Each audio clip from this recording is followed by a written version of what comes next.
Hey everybody, Jim the Tabletop Engineer here, and welcome to a new episode.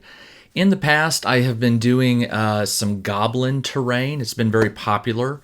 Right now, I'd estimate I have maybe 7 or 8 pieces that I could put out in like a goblin setting of some sort. Recently, I put together what I call the Goblin Spider Walker. It was a project I created for a crafting tutorial in issue number 19 of Bexham's Bazaar. It was this one right here. This, the Spider Walker.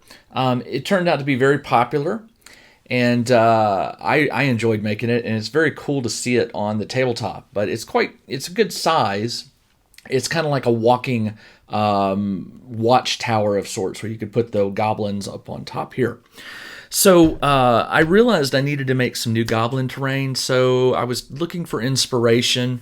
I saw that, and I was like, that was kind of fun, but, you know, what else could I do? And then I also happened to be watching Empire Strikes Back, and you may have guessed where this is going.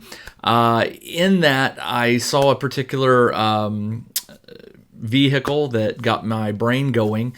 So in this episode, I am going to show you how I make what I am calling the QTGT, the Questionable Terrain Goblin Transport, right here. I'm going to show you how I make this. Let's get to the tabletop and see how it's done.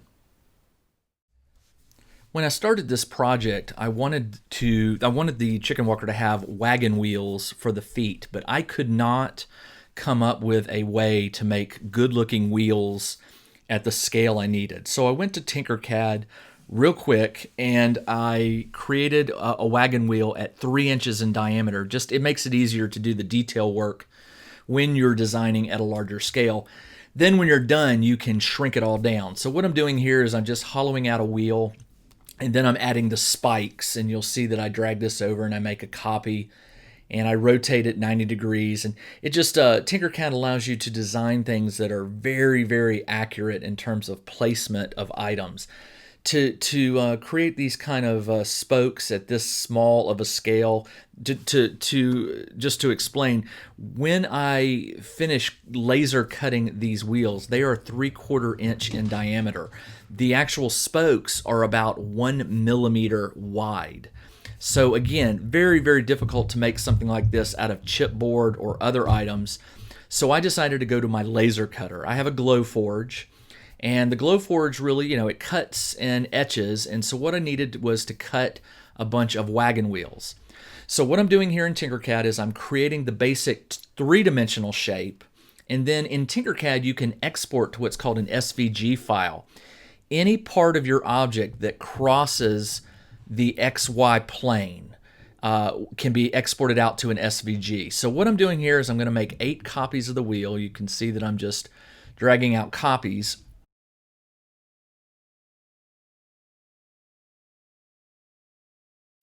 And I exported it to an SVG, and then I went into the software here, and I'm going to open up that file. And the Glowforge will allow you to place it on the wood or whatever material you're going to cut into, and you can orient it so that you save material. So here I am dragging those 8 wheels down, and then I'm going to rotate it 90 degrees so I can tuck it into the far left of that wood there and save on material. Now I've turned the volume down because the Glowforge is kind of loud, and it does have a filter system that sucks out the smoke. But here it goes. It's going to cut me out the 8 wheels. You can see it's very fast. This video is running in real time right here. So you can see that this did not require multiple passes. It's cutting one time for each of the gaps, the areas between the spokes. And here it goes to the second wheel, and sometimes it skips a spoke, and there's a reason for that. The algorithm that determines the movement of the laser, for some reason it skips certain areas, but it always comes back and gets them later. I don't know why it does that. So at the end of the cutting of the 8 wheels, you'll see that it goes back up to the very top and finishes the very last wheel here. I don't know. I guess that saves energy, maybe because it always starts in the upper left corner of the machine. So maybe it's trying to get closer to the home position. Not really sure. But after the cuts are finished and the smoke clears, you can lift it off, and these things pretty much just fall out of the wood. Watch, see? Just come right out. The spokes, some of them come out real easy, and some you just poke with your finger and they come right out as well. But if you look carefully, you'll see that those spokes are extremely thin, but I could not have made something like this out of chipboard. It would have not had that perfect wheel look. So after I had the wheels, I glued them down on a piece of chipboard that would serve as the base of the Goblin walker. The QT GT, and then I took a bunch of craft sticks. These are very thin. They're bigger than a toothpick, but they're thinner than a toothpick.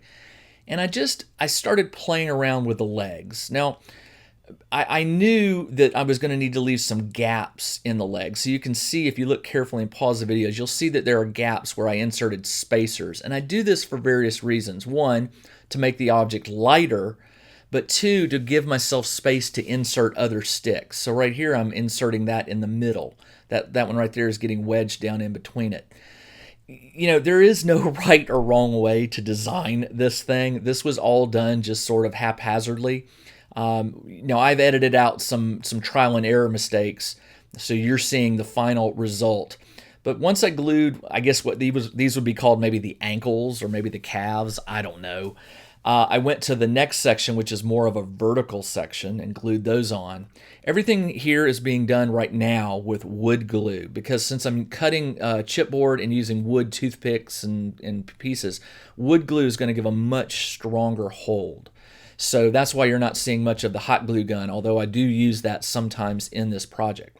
Now here I am creating the horizontal body pieces that will be glued across the top of the back of the leg there. These are 4 pieces thick with 2 pieces stacked inside. And I did this so that I could squeeze the end together, and then it would expand out, and the pressure would hold it in place along with the glue. And it would get a much better solid hold.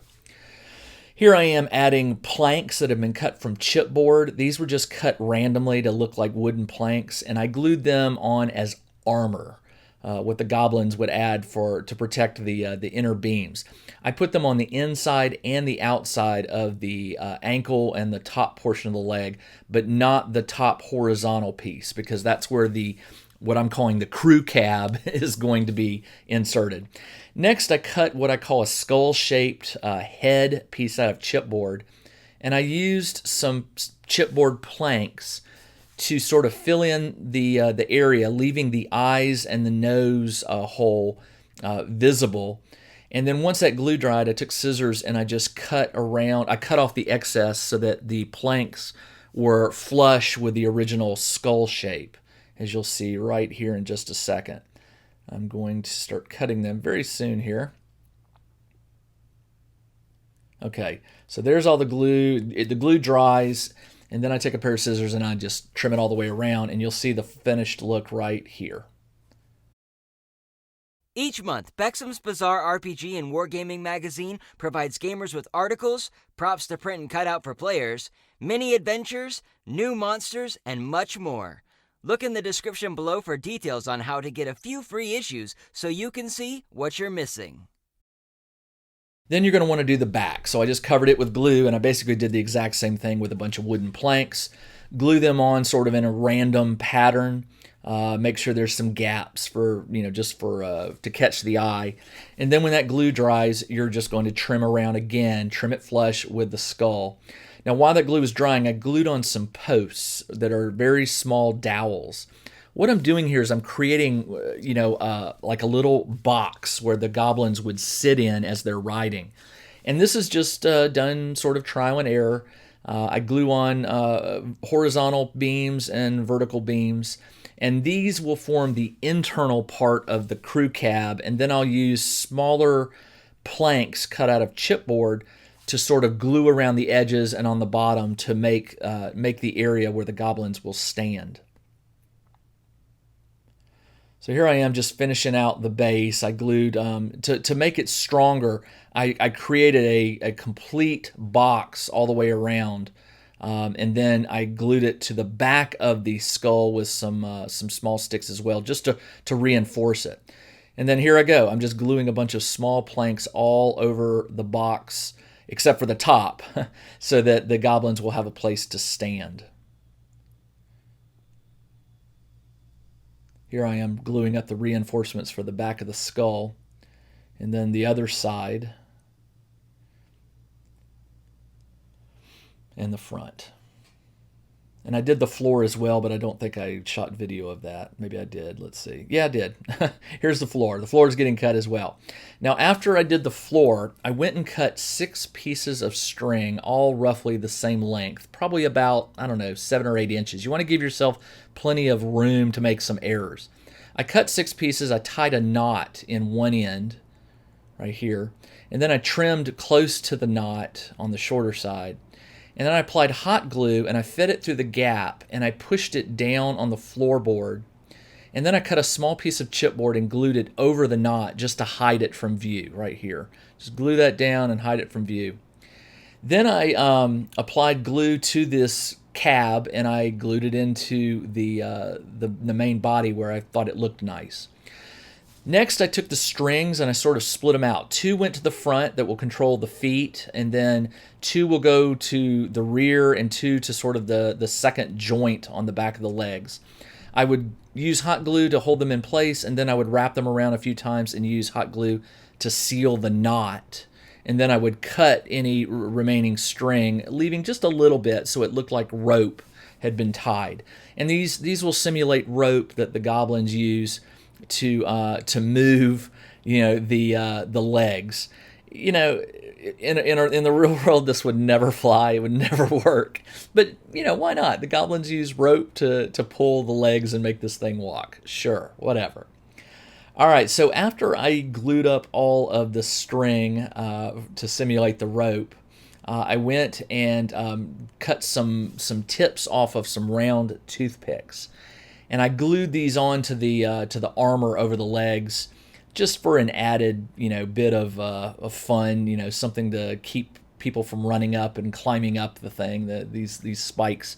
I did let's see, 3, 2, 4. I did about 6 per side. Here I am doing the other side. For this, I used hot glue so that they would cool fast and stay in place.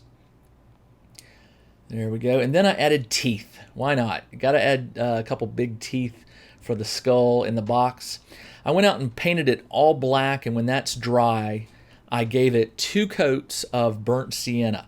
The trick for me is you've got to give it enough of the burnt sienna so it takes on an orangish look, but when the paint really, really dries, it tones down to a very light brownish color with a little orangish tint. Now, what you're not going to see here is I accidentally messed up the video where I gave it a white wash.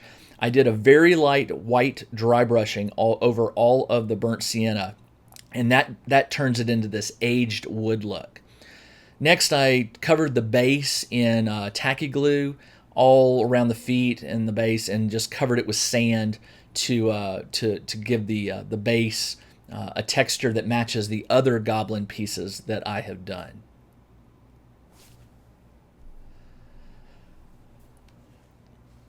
And then I painted all the toothpick tips red, as well as the side pieces, and I painted the tusks or teeth with a dull khaki color right here. Just gave them a quick dry brush, and it was done. And here is the final QTGT, the questionable terrain goblin transport, ready to go. Tips are all bloodied up or painted red to scare off intruders. The teeth just make me laugh. So there you go. That's how you make the QTGT. For lack of a better name, I call it the questionable terrain goblin transport. And I can fit 2, maybe 3 goblin miniatures in this little area up here. The string is, how it's supposed to walk. Let's see what else. All the spiky bits are painted red tipped. The teeth for the skull up here. It was really fun to make. Actually, I've made quite a few of them. So I hope you like it. I am going to find a way to integrate this into a D&D game and have my players, instead of being attacked by goblins, they're going to be attacked by goblin walkers, chicken walkers. All right, that's all I have for you in this episode. I appreciate your subscribing. If you're not a subscriber, please do hit the subscribe button. Also, I'd like to remind you to come and join us over at the Tabletop Crafters Guild Facebook page, where we post pictures, post questions, answer questions, just share the love of our hobby of making terrain for the games we play. I'd also like to invite you to come and join me at the Tabletop Engineer Facebook page. I do a lot of posts over there that I don't do on the Tabletop Crafters Guild as one of the guild masters. So if you're looking for extra videos and discussion and sometimes some surprises, I've got one coming up with this particular one right here. So you may want to come join the Tabletop Engineer Facebook page very quickly when you watch this video. That's all I'm going to say at this point. And finally, if you would like to see more of my videos, I would highly recommend you checking out patreon.com/thetabletop-engineer, where for just $1 a month, you can become a patron of mine and you will get access to patron-only videos. I do a lot of projects that are much bigger in scope and scale than some of these things that are usually just one video, and they can be spread out over a number of videos. I do those live, where the patrons can join me, and I do it live, and I schedule times, and you can sit there and ask questions, and sometimes I'll invite patrons on the video if they want to come on, and we can chat. I also have patron-only videos that I host on YouTube, but they're not available to the general public. So again, that's just $1 a month, and what it does is it allows me to keep doing this kind of thing for a living, which is what I'm really doing right now. And so I hope you're enjoying these videos. I will still continue to put videos up on YouTube, but like I said, if you want to see more of them, come join me as a patron. All right, until next video, this is Jim the Tabletop Engineer. Take care.